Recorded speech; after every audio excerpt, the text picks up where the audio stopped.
menurut ayat Quran dan hadis Nabi itu nanti ada bermacam-macam.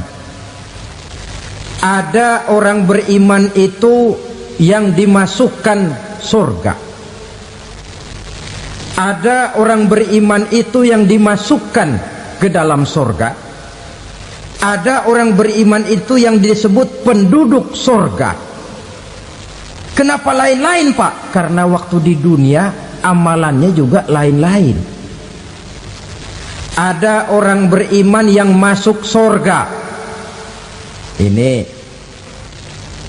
paling murah tiketnya.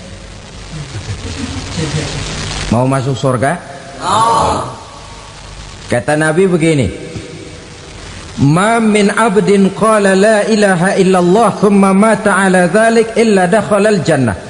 Kalau seorang hamba sudah mengucap dua kalimat syahadat, dia yakin dengan kebenaran kalimat itu sampai matinya, orang itu akan masuk surga.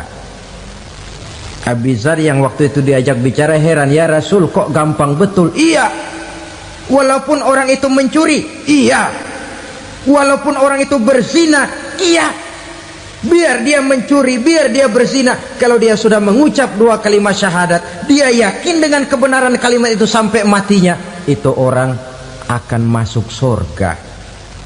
Jadi masuk surga cukup dua kalimat syahadat, yakin sampai mati, masuk surga. Itu perkara masuk. Tapi kalau pertanyaannya diterusin, masuknya kapan, Pak? Nah, ini lain lagi urusannya. Sebab ada yang masuknya itu langsung, ada yang mampir dulu. Di sana tempat cuma dua, kalau tidak surga, neraka. Mau ke surga tapi mampir dulu, yang mampirnya jelas di neraka.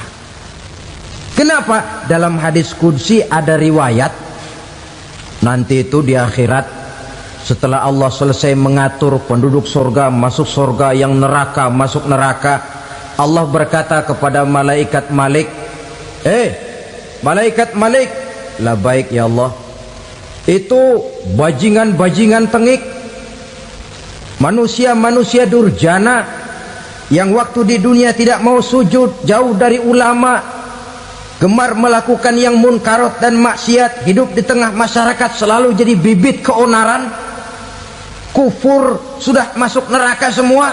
Sudah ya Allah. Nah, kalau sudah, coba sekarang kamu masuk, Malik. Saya, iya, masuk neraka. Mau apa ya Allah? Kata Allah, akhriju minan nar man kana fi qalbihi misqala habatin min khardalin min iman. Kau masuk neraka, cari di dalam neraka orang-orang yang ada imannya walaupun kecil sebesar biji zarah, angkat mereka keluar. Masuk malaikat Malik ke neraka, cari orang yang ada imannya, korek-korek. Ya repot, udah pada gosong. Yang ada imannya diangkat ke atas, yang ada imannya diangkat ke atas, lalu dimandikan di Nahrul Hayat, namanya sungai kehidupan di akhirat nanti. Cakep lagi rupanya, bersih lagi wajahnya, apel di hadapan Allah. Kata Allah, bagaimana Mas? Kapok nggak sampean? Kapok ya Allah. Nah, kalau kapok, idhab fadkhulil jannah, pergi masuk surga sana. Berangkat mereka ke surga, ketemu sama teman-temannya yang udah sampai lebih dulu, yang nggak pakai mampir lagi. Terjadi dialog. Kata teman-temannya yang udah pada nyampe duluan, Mas, iya, emang baru sampai? Saya baru sampai. Memang mampir di mana dulu, Mas? Kita sudah lama sampai di surga. Saudara buka surah Al-Muddatsir ayat 34-35. Ma salakakum fis saqar? Kenapa kamu mampir di neraka Saqar? Qalu lam naku minal musallin. Mereka menjawab, kami mampir di neraka Saqar, Mas, gara-gara dulunya kami waktu di dunia ndak pernah sholat. Ndak pernah sholat? Ndak pernah. Kan rumahnya dekat masjid. Cuma dekat doang, Mas. Sholat mah enggak saya. Enggak pernah ngasih makan fakir miskin, enggak pernah hadir di majelis taklim, pendeknya enggak pernah melakukan kebajikan, maka saya pun mampir di neraka sakor. Untung betul saya punya iman mas sedikit. Waktu hidup di dunia dulu saya pernah mengucap 2 kalimat syahadat, sekali-kalinya waktu mau kawin. Masya Allah. Untung saja kawin, kalau nggak kawin polos.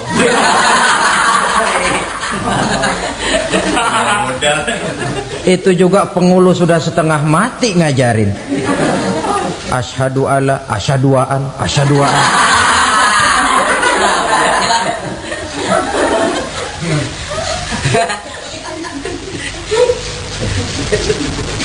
Ini namanya masuk surga, ada mampir dulu. Ada pula orang mukmin itu yang dimasukkan surga. Namanya dimasukkan kan terima beres. Saya masuk ke rumah, jalan sendiri, cari tempat sendiri. Saya dimasukkan ke dalam rumah, terima beres, pokok ada di dalam, itu dimasukkan namanya. Nggak pakai mampir. Tapi tentu tiketnya lebih mahal ketimbang yang pertama tadi. Apa kata Allah? Innal ladzina amanu wa amilus salihat la ukaffiranna anhum sayyi'atihim wa la udkhilannahum jannah. Sesungguhnya orang-orang yang beriman kemudian beramal soleh, kami hapuskan segala dosa dan kesalahannya, kami masukkan mereka ke dalam surga. Lihat ayatnya, Allah yang memasukkan, kita yang dimasukkan. Tidak pakai transit, tidak usah mampir.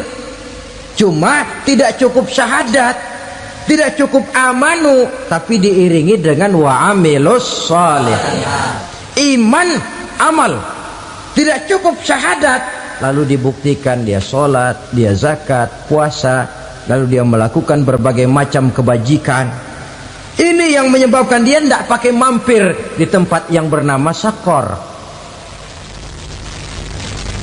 Lalu ada pula orang mukmin itu yang disebut penduduk surga. Wah, ini sudah VIP ini.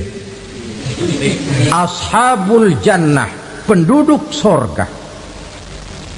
Siapa mereka? Kata Allah, innal ladzina amanu summa istaqamu fala khaufun 'alaihim wala hum yahzanun ulaika ashabul jannah hum fiha khalidun.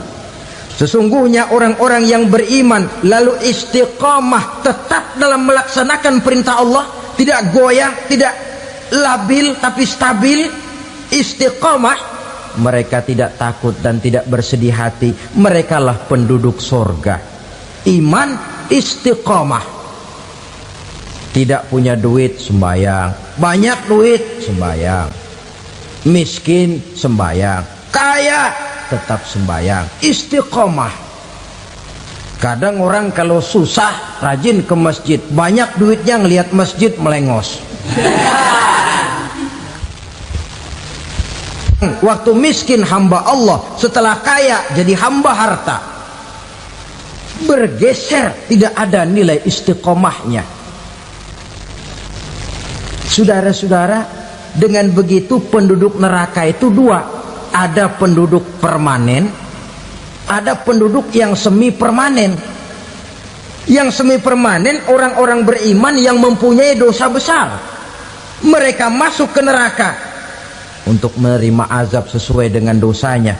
Bila selesai masa azab itu, mereka akan diangkat untuk ditempatkan kembali ke dalam surganya Allah Subhanahu wa ta'ala. Nah, dikala itulah saudara-saudara, ada yang disebut syafaat dari Rasulullah Sallallahu Alaihi Wasallam. Tapi tentu jangan lupa, syafaat ini ibarat kain menambal dia. Kita punya kain bolong-bolong sedikit, syafaat yang menambal. Solat kita ada kurang dikit, sedekah kita ada campur riak dikit, amalan kita ada tidak karena Allah dikit, kita berharap syafaat. Jadi biarlah kain masih bolong-bolong, yang penting punya kain. Tapi kalau kainnya tidak ada, yang ditambal apanya? Sholat tidak, puasa tidak, zakat tidak, berharap syafaat saja. Ya, terlalu berlebihan itu. Saudara hadirin yang saya hormati, apabila selesai proses penghisaban, proses penghitungan, maka dikala itulah manusia terbagi dalam dua kelompok besar. Fariqun fil jannah wa fariqun fis sa'ir. Sekelompok orang-orang beruntung yang masuk ke dalam surga, dan sekelompok lagi masuk ke dalam neraka. Ibu-ibu, saudara-saudara kaum muslimin rahimakumullah, pada pertemuan yang lalu sudah saya jelaskan bahwa hidup selalu berakhir dengan kematian. Apabila datang kematian menimpa seseorang, datanglah kiamat baginya. Itu yang disebut dengan kiamat kecil. Hakikatnya mati adalah perpindahan dari kehidupan di dunia ini menuju kehidupan di alam barzakh. Menunggu kita di alam barzakh sampai datangnya saat kiamat. Entah 10 tahun, entah 100 tahun, entah 1000 tahun, hanya Allah saja yang maha tahu. Adapun orang-orang beriman yang melakukan amal kebajikan dalam kehidupan di dunia ini, masa penantian yang lama di alam barzakh buat mereka sebentar saja. Tetapi bagi orang-orang kafir yang ingkar, yang tidak beriman kepada Allah, yang hidup di dunia cuma menumpuk-numpuk dosa, tentu penantian di alam barzakh akan merupakan waktu yang sangat lama. Bukankah dalam kehidupan kita waktu itu memang relatif? Contoh misalnya, bagi pemuda-pemudi yang sedang duduk asyik memadu cinta, waktu 4-5 jam saja rasanya cuma 4-5 menit, tenggelam oleh keasikan. Tapi buat orang yang berbaring di rumah sakit, meratap di balik-balik apa itu tembok derita kata lagu, di balik dinding-dinding penjara, sehari bagai seminggu, seminggu rasa sebulan, sebulan boleh jadi rasa setahun. Penantian yang sangat lama. Kapan kiamat itu akan datang? Ini rahasia Allah. Jangankan kita yang orang awam, baginda Nabi sendiri tidak diberitahu oleh Allah kapan kiamat itu akan terjadi. Tetapi sungguh pun demikian, banyak hadis-hadis yang menjelaskan ciri atau tanda-tanda datangnya kiamat. Nah, kalau sudah bicara soal tanda, tanda kiamat itu ada dua. Pertama yang disebut alamatus sughra, tanda-tanda kecil. Ini waktunya masih ada tenggang. Ada yang dinamakan alamatul kubra, tanda-tanda besar, artinya kiamat sudah diambang pintu. Apa tanda-tanda kecil dari datangnya hari kiamat itu? Misalnya kata Nabi, apabila ilmu sudah diangkat oleh Allah, artinya apabila ulama sudah banyak wafat, minat orang belajar agama berkurang, lalu kebodohan nampak merajalela di mana-mana, zina dikerjakan secara terbuka, minuman-minuman keras jadi kebanggaan, itu termasuk di antara tanda-tanda kecil terjadinya hari kiamat. Apalagi misalnya iza waladatil ammatu rabbataha, apabila budak sudah melahirkan tuan. Apa maksudnya? Ada yang mentafsirkan apabila anak sudah bisa membudaki orang tuanya. orang tua yang melahirkan dia, yang membesarkan dia, demi setelah si anak besar jadi orang berpangkat, bertitel, berharta, berkedudukan, jadilah orang tua itu budaknya.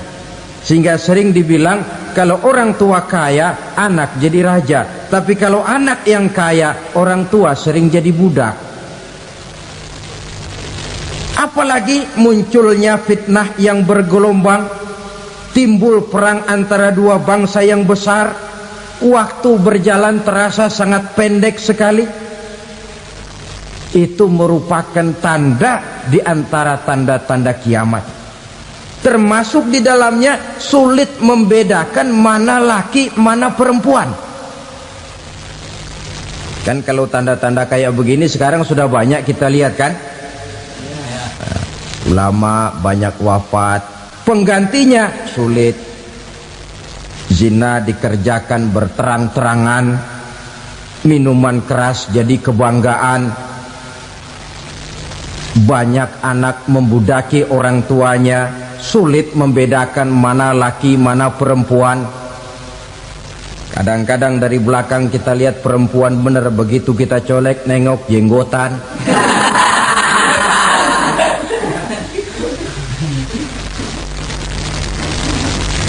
Ini termasuk tanda-tanda kecil, masih ada tenggang sampai akan terjadinya kiamat itu. Nah, yang dimaksud dengan tanda-tanda besar, ini tanda besar artinya kiamat sudah di ambang pintu. Pertama, matahari terbit dari sebelah barat. Apabila matahari sudah terbit dari arah sebelah barat, tertutuplah sudah pintu taubat. Bersabda Nabi kita, la taqumus sa'atu hatta tatlu'a syamsu min maghribiha. Tidak akan datang hari kiamat sampai matahari terbit dari arah sebelah barat. Wa iza tala'at, manakala matahari telah terbit dari arah sebelah barat, wara'ahan nasu, manusia banyak menyaksikan itu, amanu ajma'un, mereka pun lalu beriman. Yang tadinya kafir, yang tadinya ingkar, yang tadinya membangkang, setelah melihat matahari terbit dari sebelah barat, buru-buru beriman, berlomba-lomba mengucap dua kalimat syahadat. Tapi apa yang terjadi? Kata Nabi, wadzalika hina la yanfa'u nafsan imanuha lam takun amanat min qabl. Hari itu adalah hari yang iman sudah tidak berguna lagi bagi seseorang apabila sebelumnya memang dia tidak pernah beriman. Au kasabat fi imaniha khaira, atau beriman tetapi tidak pernah melakukan kebajikan di dalam keimanannya itu. Hari yang sudah kasib, hari yang sudah terlambat, beriman tidak akan ada gunanya lagi. Ini pelajaran buat kita. Sebelum sang surya terbit dari sebelah barat, sebelum nafas sampai di tenggorokan, artinya pintu taubat masih terbuka. Kalau dua hal itu sudah terwujud, nafas sudah sampai di kerongkongan atau matahari sudah terbit dari arah sebelah barat, tertutuplah sudah pintu taubat. Tak ada lagi gunanya pangkat, jabatan, harta, bahkan beriman pun dalam suasana macam itu too late, kata orang Kulon. Sudah terlambat. Matahari terbit dari arah sebelah barat, itu tanda besar, artinya kiamat sudah di ambang pintu. Lalu apalagi tanda besar? Munculnya Dajjal. Dajjal artinya pendusta-pendusta yang menyesatkan manusia. Ada dua macam Dajjal, saudara.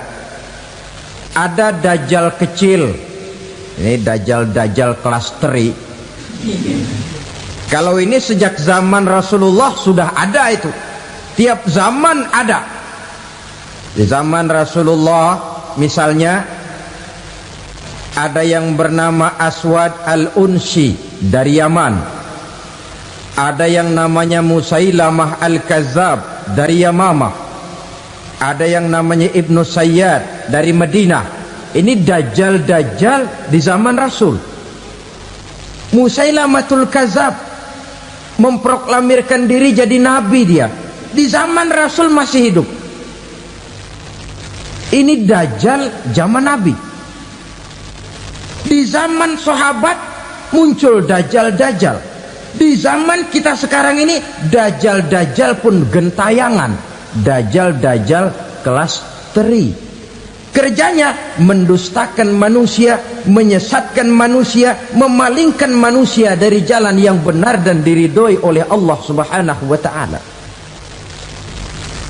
Adapun yang merupakan tanda besar dari datangnya kiamat, dajjal kelas kakap, pembohong besar yang menyesatkan masyarakat manusia berpaling dari jalan Allah mengikuti jalan mereka.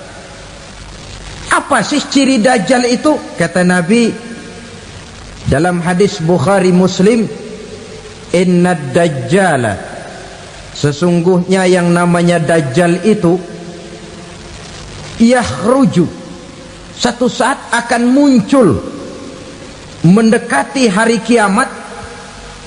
Wa inna ma'ahu ma'an, si dajjal ini membawa air.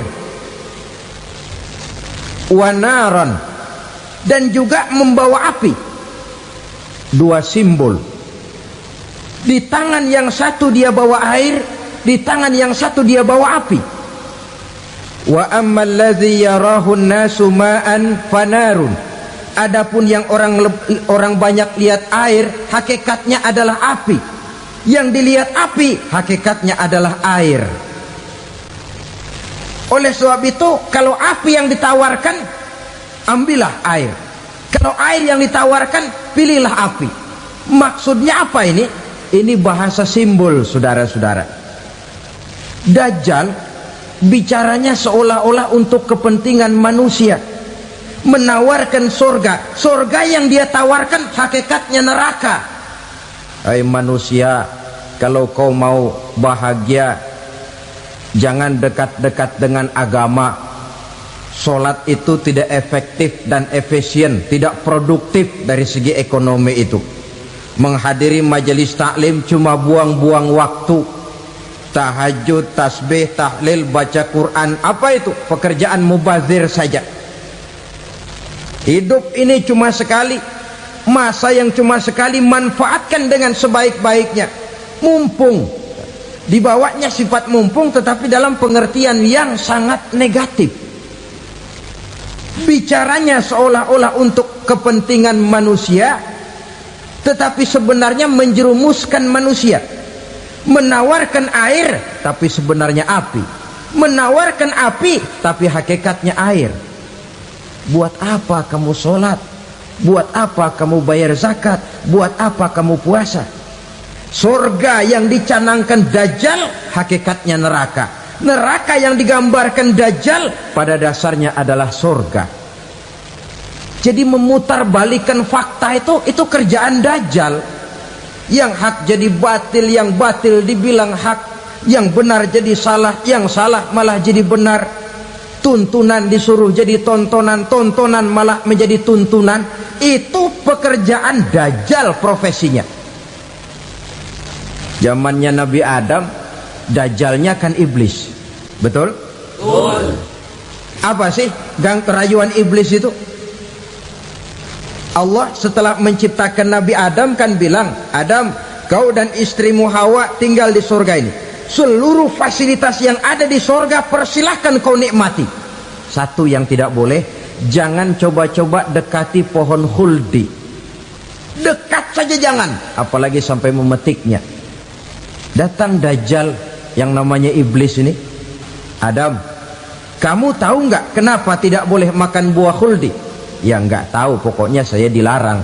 Bodoh kamu Dam. Khuldun artinya kekal. Kalau kamu makan itu buah, kau akan kekal di surga buat selamanya. Allah tidak kepengen, maka dilarang kamu makan buah khuldi. Kalau kau ingin kekal di surga Adam, makan saja. Saya bicara begini ini untuk kepentingan kamu Adam. Ini kan ciri-ciri dajjal.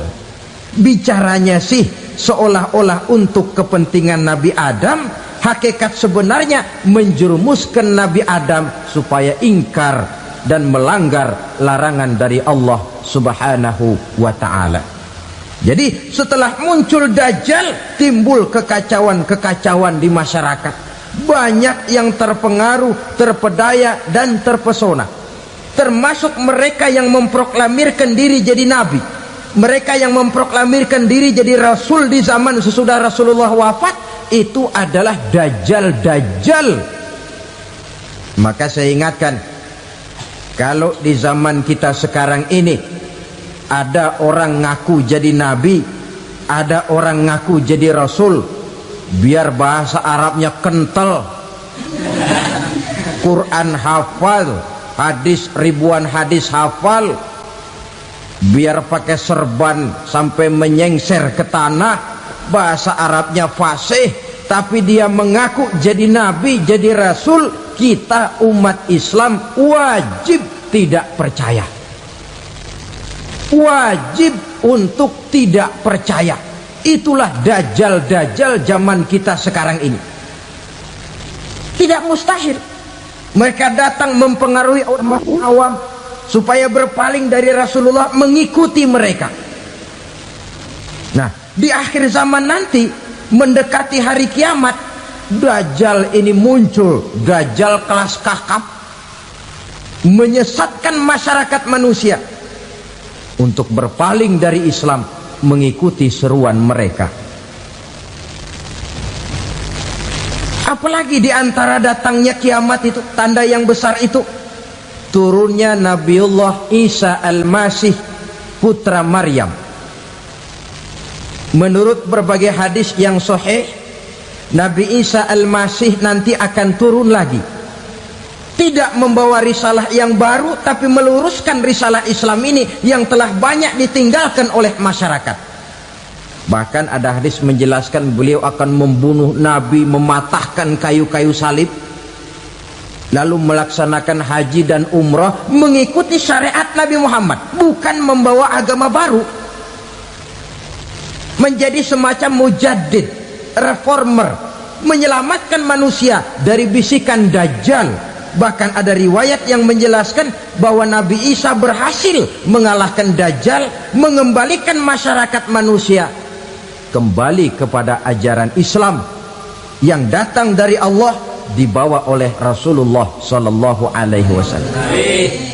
Dengan kata lain, turunnya Nabi Isa bukan sebagai Nabi dan Rasul baru, tetapi mengikuti syariat Nabi kita Muhammad Sallallahu Alaihi Wasallam. Saudara hadirin, ibu-ibu hadirat yang saya hormati, kemudian apalagi di antara tanda-tanda besar akan datangnya kiamat itu? Keluarnya asap atau awan. Kata Nabi, inna min asratis sa'ah dukhanan yamla'u ma bainal masyriqi wal maghrib. Di antara tanda-tanda kiamat, munculnya awan antara langit dan bumi. Ini pun diperkuat dalam surah Ad-Dukhan ayat 10. Fartaqib yauma ta'tis sama' bidukhanin mubin fayughshan nas hadza azabun alim. Bagi orang-orang yang beriman, mereka biasa-biasa saja, tapi bagi orang kufur, datangnya asap dan awan ini merupakan azab yang kelewat pedih. Barangkali sedikit mendekati gambaran tentang azab yang pedih ini, saya ingatkan alam pikiran kita kepada peristiwa yang belum lama terjadi. Pernah dengar berita bocornya reaktor nuklir di Chernobyl, Uni Soviet? Pernah dengar? Nah, bocornya reaktor nuklir di Chernobyl yang mengakibatkan ratusan, bahkan sangat mungkin ribuan nyawa. Cuma satu reaktor. Bagaimana kalau seluruh cadangan nuklir yang dimiliki oleh para negara adik kuasa ini diledakkan? Bahkan yang konon menurut catatan cadangan nuklir yang dimiliki bersama oleh Amerika dan Rusia sekarang ini sudah sanggup memusnahkan 6 miliar manusia, 1,5 kali lebih banyak dari jumlah manusia yang nongkrong di permukaan bumi ini. Saudara-saudara hadirin yang saya hormati, lalu saat mendekati hari kiamat, apalagi tandanya? Setelah Nabi Isa wafat, pada saat turunnya yang kedua kali, lalu Allah meniupkan angin sejuk. Semua orang-orang beriman, orang-orang baik wafat, sehingga penghuni bumi ini cuma tinggal lagi terdiri dari orang-orang kafir. Tidak ada lagi di bumi ini yang bisa mengucapkan Allah. Hingga dalam hadis qudsi itu ada keterangan, innallaha azza wa jalla yaqulu li Israfil. Allah pernah pesan kepada malaikat Israfil, kata Allah, Israfil, idza sami'ta qailan yaqul Allah Allah fa akhirin nafakh 40 sanatan ikraman liqailiha. Hai Israfil, apabila kau dengar di permukaan bumi masih banyak orang yang mengucapkan Allah Allah, maka tunda sangkakala kiamat itu 40 tahun. Untuk apa? Ikraman liqailiha, menghormati orang yang mengucapkan Allah Allah itu. Wah, jadi karena sekarang masih banyak yang mengucapkan Allah, besar hatilah kita, masih jauh kiamat itu. Tapi jangan lupa, kiamat pribadi, kiamat kecil itu yang nggak kita sangka-sangka. Ajal datang mencabut nyawa, itu kiamat pribadi, dan itu yang pasti kita hadapi, dan itu yang membuat kita tidak boleh bersikap main-main di dalam kehidupan sekarang ini. Saudara hadirin yang saya hormati, tidak ada lagi orang-orang muslim. Seluruh penduduk dunia ini kafir. Lalu terciptalah struktur sosial yang berlandaskan prinsip hidup semau gue. Bakal terjadilah prinsip di mana yang kaya menyantap yang miskin, yang kuat menindas yang lemah. Hidup sudah bagaikan di rimba belantara, berlaku hukum rimba, siapa yang kuat dia yang menang, siapa yang lemah menjadi mangsa. Timbul kekacauan, maksiat merajalela, munkarat menjadi-jadi, sehingga isi bumi ini penuh dengan segala macam perbuatan dosa. Tidak ada perlunya lagi alam diperpanjang temponya. Datang saat yang sudah dijanjikan oleh Allah Azza wa Jalla, maka terjadilah yang disebut kiamat kubra, kiamat besar, kiamat ancur-ancuran. Bagaimana kejadian ini dimulai? Dalam surah Az-Zumar ayat 68, Allah Subhanahu wa taala berfirman, wa nufikha fis suri fasa'iqa man fis samawati wa man fil ardi illa man sya'allahu. Maka manakala ditiuplah sangkakala, terkejutlah seluruh yang ada di langit dan seluruh yang ada di bumi. Bila saat kiamat datang, Allah perintah malaikat Israfil, Israfil, tiup sangkakalamu. Ditiuplah sangkakala oleh malaikat Israfil. Yang akibat daripada tiupan itu, seluruh yang ada di langit, seluruh yang ada di permukaan bumi terkejut. Yang ada di langit siapa? Malaikat kan. Bayangin aja kalau malaikat kaget, apalagi kita. Terkejut seluruh makhluk yang ada di bumi, yang ada di langit mendengar suara sangkakala itu. Bunyinya tidak sanggup kita bayangkan dahsyatnya. Ledakan nuklir, ledakan neutron belum apa-apa ketimbang bunyi sangkakala malaikat Israfil ini. Nah, lalu mendengar bunyi sangkakala ini, gemparlah makhluk, kacaulah alam.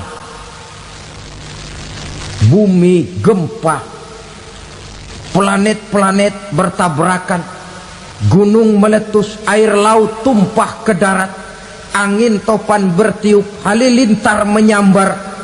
Lalu semua yang bernama hidup mati total. Mati bareng tanpa persiapan. La haula wala quwata illa billah. Saya kadang-kadang dalam tafakur bermohon, ya Allah, mudah-mudahan saya nggak nemuin kiamat beneran. Ngeri. Tidak bisa kita bayangkan macam apa suasana seperti itu.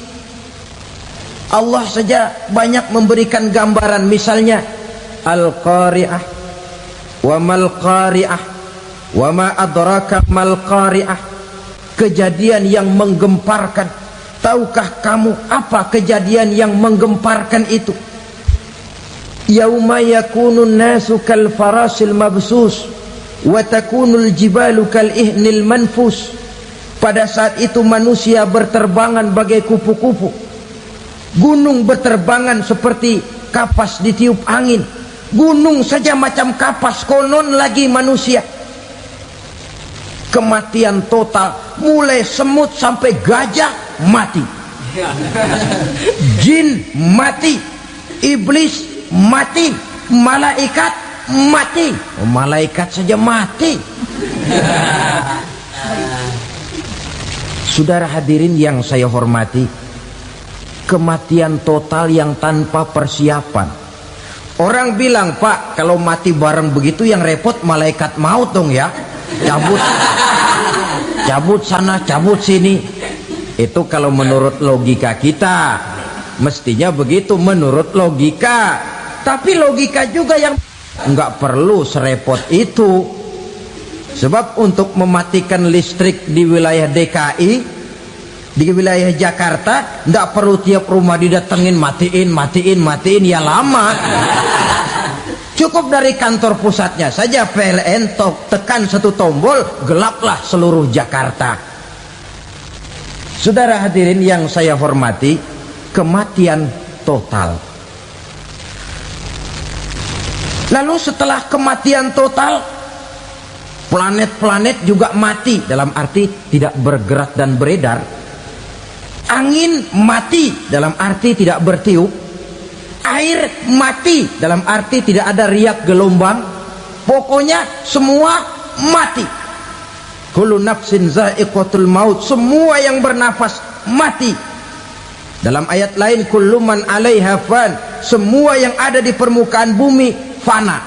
Yang kekal cuma Allah Subhanahu wa ta'ala. Yang paling belakang mati malaikat maut dan malaikat Israfil. Tapi mati juga sesuai dengan janji Allah. 40 lamanya. Tidak dijelaskan oleh Abi Hurairah 40 jam, apa 40 hari, apa 40 tahun. Hadis-hadis cuma menyebutkan 40 saja. Sunyi alam, yang tinggal cuma Allah saja lagi. Ketika itu Allah berseru-seru, katanya, limanil mulkul yauma, siapa para penguasa hari ini?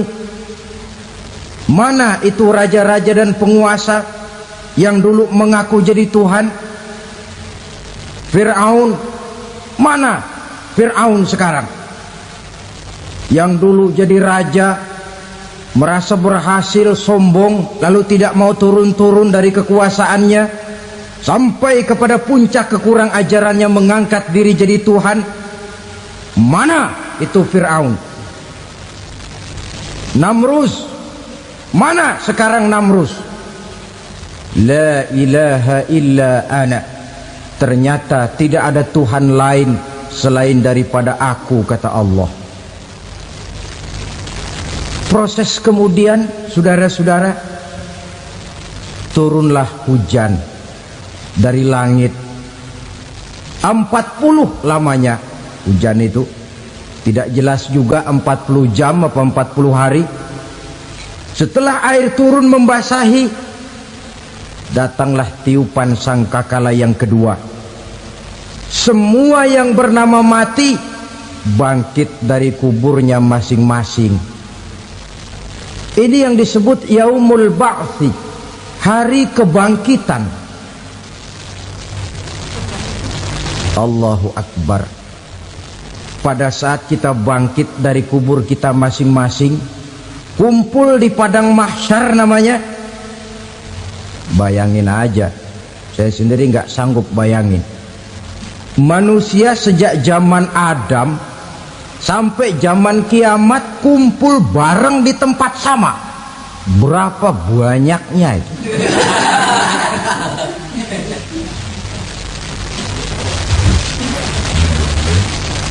Dan yang luar biasa menurut satu riwayat, pada saat bangkit itu, Masya Allah, roman muka kita berubah, disesuaikan dengan amalan kita waktu di dunia ini. Barang siapa yang waktu di dunia amalannya itu amalan tikus, di akhirat nanti dia bangkit dari kubur, mukanya seperti muka tikus. Gagah betul badannya, tapi mukanya seperti tikus.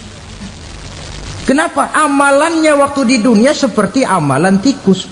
Apa amalan tikus itu? Suka ngegeragoti barang yang sudah disimpan rapi-rapi.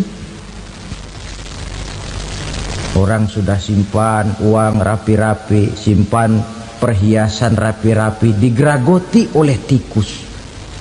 Maling-maling, pencoleng-pencoleng, koruptor-koruptor, itu nanti di akhirat nanti kita lihat mukanya seperti muka tikus. Oh, ini waktu di dunia suka nyolong, mukanya seperti muka tikus. Barang siapa yang waktu di dunia ini amalannya itu amalan macan, dia akan bangkit nanti mukanya seperti muka macan. Apa amalan macan? Macan itu amalannya menang-menangan. Orang yang mau menang saja nggak mau mengalah. Coba lihat di hutan, kenal hutan nggak? Di hutan, raja hutan di mana-mana pasti macan, betul kan? Betul. Padahal hutan belum pernah bikin pemilihan umum. Tapi macan tidak peduli ada pemilihan umum apa tidak, pokok saya raja. Sebab apa? Macan jadi raja itu bukan karena benar, tapi karena kuat jadi raja. Setelah dia jadi raja, rakyat hutan yang mesti dilindungi malah dimakan oleh raja macan. Kambing rakyat hutan dimakan oleh macan. Ayam rakyat hutan dimakan oleh macan. Itu nanti kita lihat di akhirat itu mukanya seperti muka macan, gagah betul. Lalu barang siapa yang di dunia ini amalannya itu seperti amalan anjing, nanti dia punya muka seperti muka anjing. Apa amalan anjing? Pertama, anjing itu kalau disuruh jaga rumah, dia tidak bisa membedakan mana maling, mana tamu. Biar yang datang maling, kalau bawa tulang, anjing kalem. Yang kedua, anjing itu akan setia kepada siapa saja yang memberinya roti. Siapa yang memberinya roti, itulah majikannya. Apa kata majikannya, pasti dia laksanakan. Soal benar atau salah dia tidak peduli. Setelah anjing dapat roti, dia tidak punya pilihan lain kecuali bilang, abdi mah kumaha juragan wae ayeuna mah.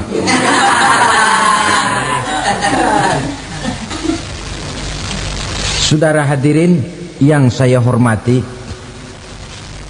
berkumpul di padang mahsyar, tiap orang sibuk dengan persoalannya masing-masing.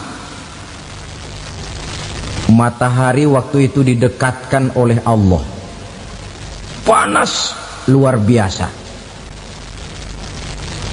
Ada yang saking panasnya itu mencucurkan peluh keringat sampai sebatas mata kakinya. Ada yang keringatnya sampai sedengkulnya, ada yang keringatnya sampai sepusatnya, ada yang keringatnya mengalir sampai sebahunya, ada yang kelelap oleh keringatnya sendiri, sementara orang di sampingnya nggak apa-apa.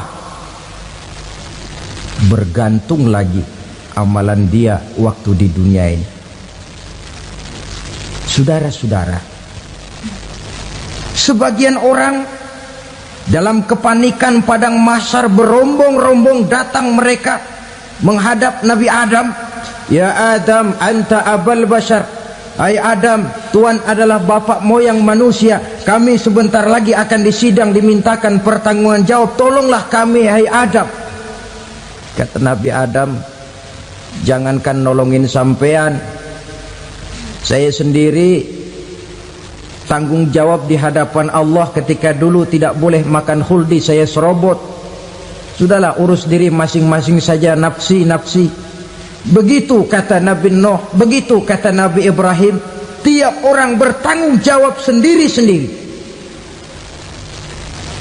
Ketika itulah saudara-saudara, nikmatnya menjadi umat Nabi besar Muhammad sallallahu alaihi wasallam.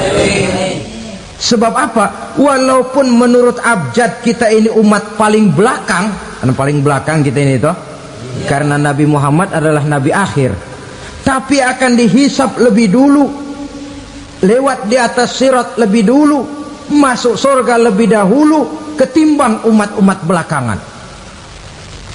Ketika Rasul mendekati ajal, beliau tanyakan itu kepada malaikat Jibril. Malaikat Jibril berkata, Muhammad jangan khawatir, Allah sudah berjanji, inni haramtul jannata ala sairil anbiya hatta tadkhulaha anta wa haramtuha ala sairil umami hatta tadkhulaha ummatuka. Surga aku haramkan buat seluruh nabi kecuali kalau engkau Muhammad sudah masuk ke dalamnya, dan surga aku haramkan buat seluruh umat kecuali kalau umatmu Muhammad sudah masuk ke dalamnya.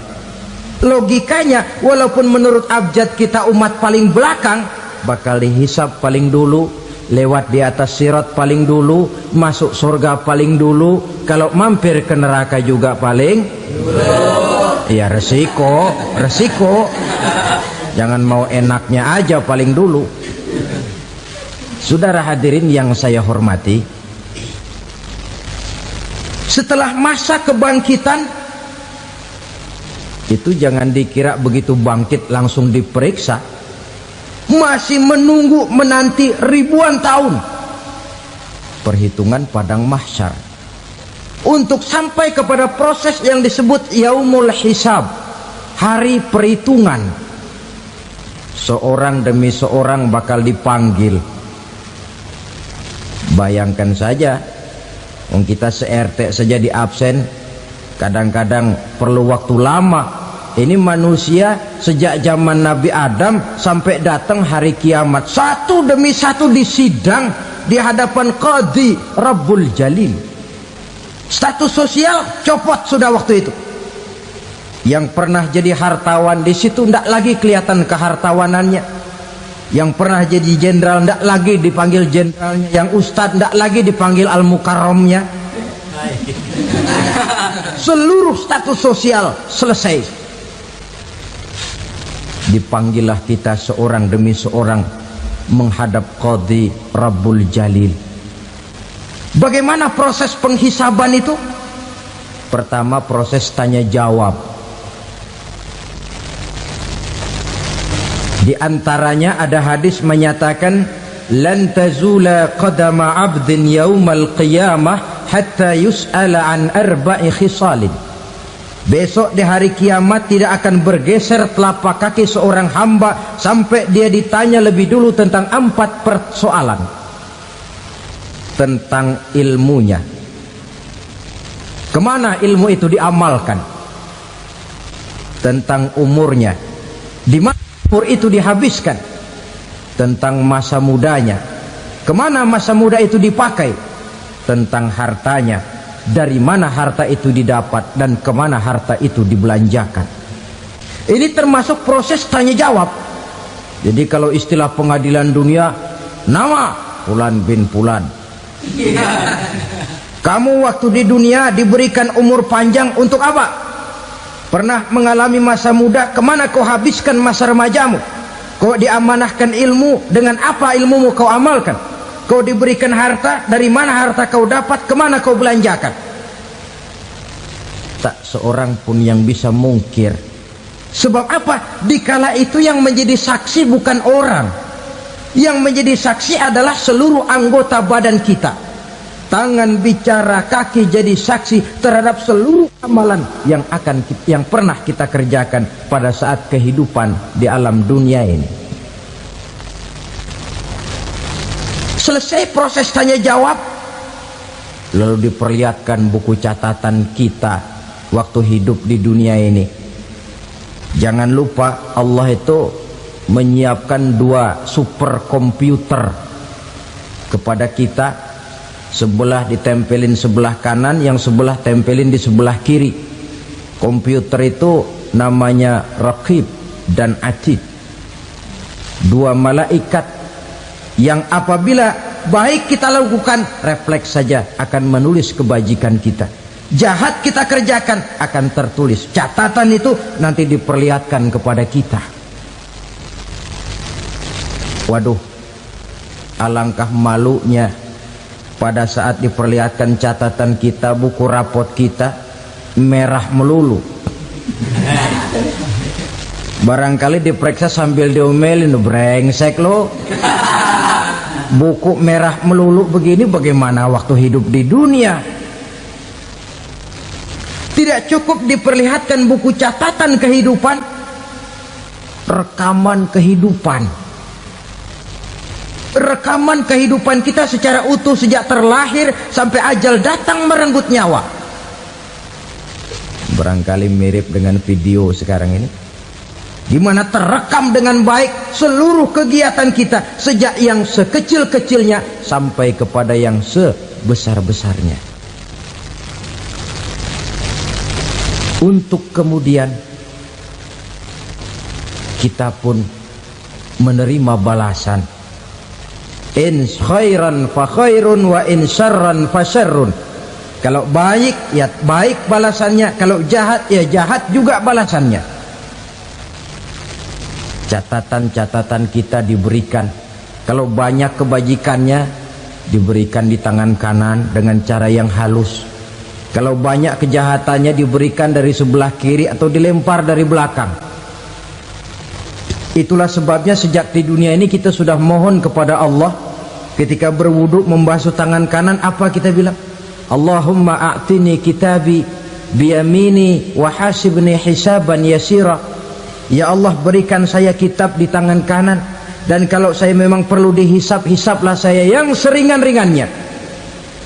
Tangan kiri berlindung kita kepada Allah, jangan sampai diberikan kitab di tangan kiri atau dari arah sebelah belakang. Wa a'udzubika an tu'tiya kitabi bishimali aw min wara'i zuhri, dari arah sebelah belakang. Na'udzubillah min dzalik. Setelah selesai lewat proses penghisaban, lewat mizan, timbangan, maka yang sudah selesai dihisab itu bergeraklah menuju sirat, jembatan yang terbentang menuju surga melalui neraka. Saudara-saudara, panjangnya perjalanan sirat itu memakan waktu ratusan tahun. Tetapi orang yang lewat di atas sirat pun macam-macam, bergantung amalannya ketika di dunia ini. Ada yang lewat di atas sirat itu kal barkil khatib, seperti kilat yang menyambar, lep, sudah sampai dia di surga. Cepat bukan main. Ada yang lewat di atas sirat itu seperti orang lari-lari. Ada yang lewat di atas sirat itu seperti orang jalan biasa. Ada yang sambil merangkak, ada yang sambil ngesor, ada yang sambil gelayutan, ada yang selamat sampai ke ujung ke surga, ada yang tergelincir jatuh masuk ke dalam neraka, bergantung amalannya dalam kehidupan di dunia sekarang ini. Tiap kita akan melewati yang namanya sirat ini. Saudara-saudara kaum muslimin yang saya hormati,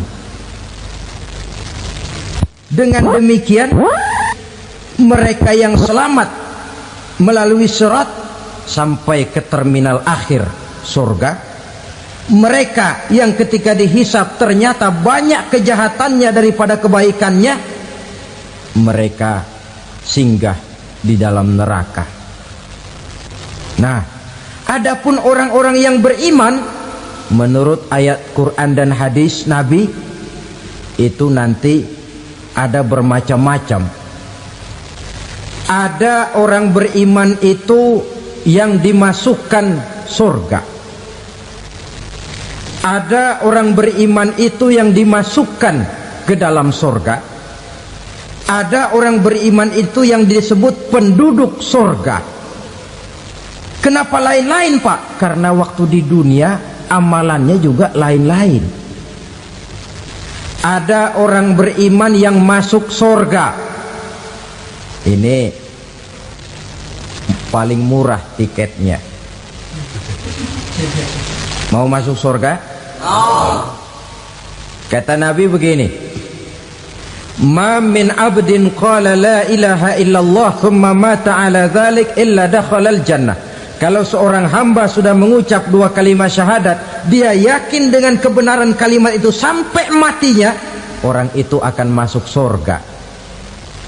Abi Dzar yang waktu itu diajak bicara heran, ya Rasul kok gampang betul? Iya, walaupun orang itu mencuri, iya, walaupun orang itu berzina, iya, biar dia mencuri, biar dia berzina, kalau dia sudah mengucap dua kalimat syahadat, dia yakin dengan kebenaran kalimat itu sampai matinya, itu orang akan masuk surga. Jadi masuk surga cukup dua kalimat syahadat, yakin sampai mati, masuk surga. Itu perkara masuk. Tapi kalau pertanyaannya diterusin, masuknya kapan, Pak? Nah, ini lain lagi urusannya. Sebab ada yang masuknya itu langsung, ada yang mampir dulu. Di sana tempat cuma dua, kalau tidak surga, neraka. Mau ke surga tapi mampir dulu, yang mampirnya jelas di neraka.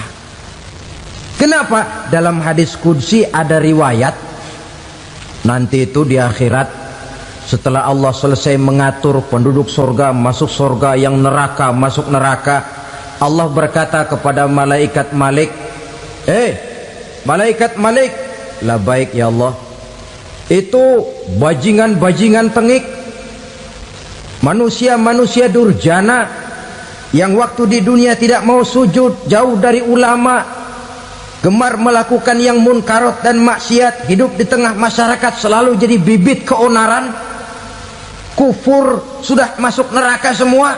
Sudah ya Allah. Nah, kalau sudah, coba sekarang kamu masuk, Malik. Saya, iya, masuk neraka. Mau apa ya Allah? Kata Allah, akhriju minan nar man kana fi qalbihi misqala habatin min khardalin min iman.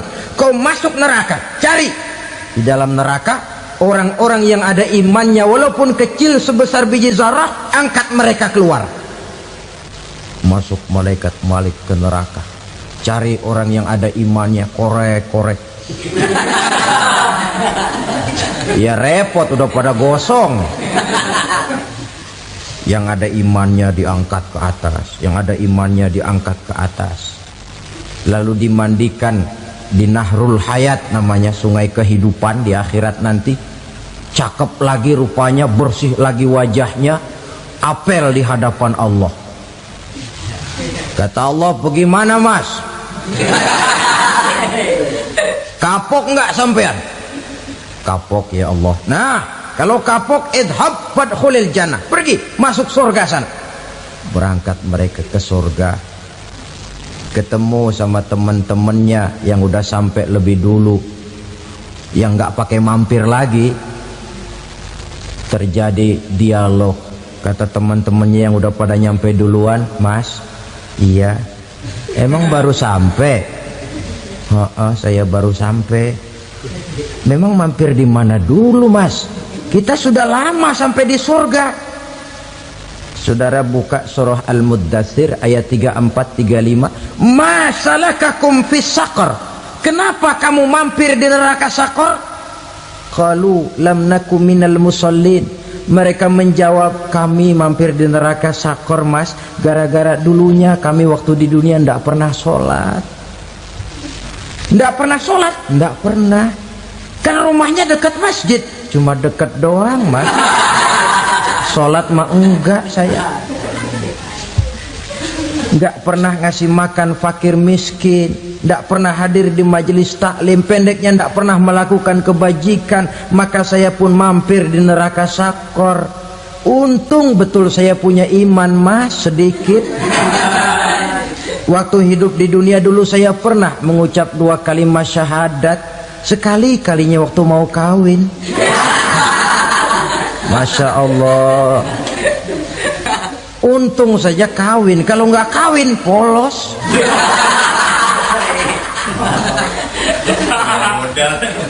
Itu juga pengulu sudah setengah mati ngajarin. Asyhadu alla, asyaduaan, asyaduaan.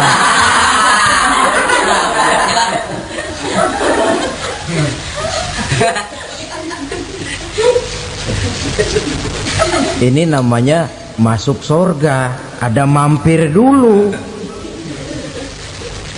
Ada pula orang mukmin itu yang dimasukkan surga. Namanya dimasukkan kan terima beres. Saya masuk ke rumah, jalan sendiri, cari tempat sendiri. Saya dimasukkan ke dalam rumah, terima beres, pokok ada di dalam, itu dimasukkan namanya. Nggak pakai mampir. Tapi tentu tiketnya lebih mahal ketimbang yang pertama tadi. Apa kata Allah? Innal ladzina amanu wa amilus salihat la ukaffiranna anhum sayyi'atihim wa la udkhilannahum jannah.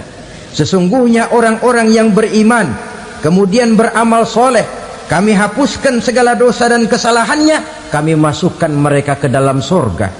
Lihat ayatnya, Allah yang memasukkan, kita yang dimasukkan. Tidak pakai transit, tidak usah mampir. Cuma tidak cukup syahadat, tidak cukup amanu, tapi diiringi dengan wa'amilus salih. Iman, amal. Tidak cukup syahadat, lalu dibuktikan dia sholat, dia zakat, puasa, lalu dia melakukan berbagai macam kebajikan. Ini yang menyebabkan dia tidak pakai mampir di tempat yang bernama Saqar. Lalu ada pula orang mukmin itu yang disebut penduduk surga. Wah, ini sudah VIP ini. Ashabul jannah, penduduk surga. Siapa mereka? Kata Allah, innal ladzina amanu summa istaqamu fala khaufun 'alaihim wala hum yahzanun ulaika ashabul jannah hum fiha khalidun. Sesungguhnya orang-orang yang beriman lalu istiqamah, tetap dalam melaksanakan perintah Allah, tidak goyah, tidak labil tapi stabil, istiqamah, mereka tidak takut dan tidak bersedih hati. Merekalah penduduk surga. Iman, istiqamah. Tidak punya duit, sembayang. Banyak duit, sembayang. Miskin, sembayang. Kaya, tetap sembayang. Istiqamah. Kadang orang kalau susah rajin ke masjid, banyak duitnya ngelihat masjid melengos. Waktu miskin hamba Allah, setelah kaya jadi hamba harta. Bergeser, tidak ada nilai istiqomahnya. Saudara-saudara, dengan begitu penduduk neraka itu dua. Ada penduduk permanen, ada penduduk yang semi permanen. Yang semi permanen orang-orang beriman yang mempunyai dosa besar. Mereka masuk ke neraka untuk menerima azab sesuai dengan dosanya. Bila selesai masa azab itu, mereka akan diangkat untuk ditempatkan kembali ke dalam surganya Allah Subhanahu wa ta'ala. Nah, dikala itulah saudara-saudara, ada yang disebut syafaat dari Rasulullah Sallallahu Alaihi Wasallam.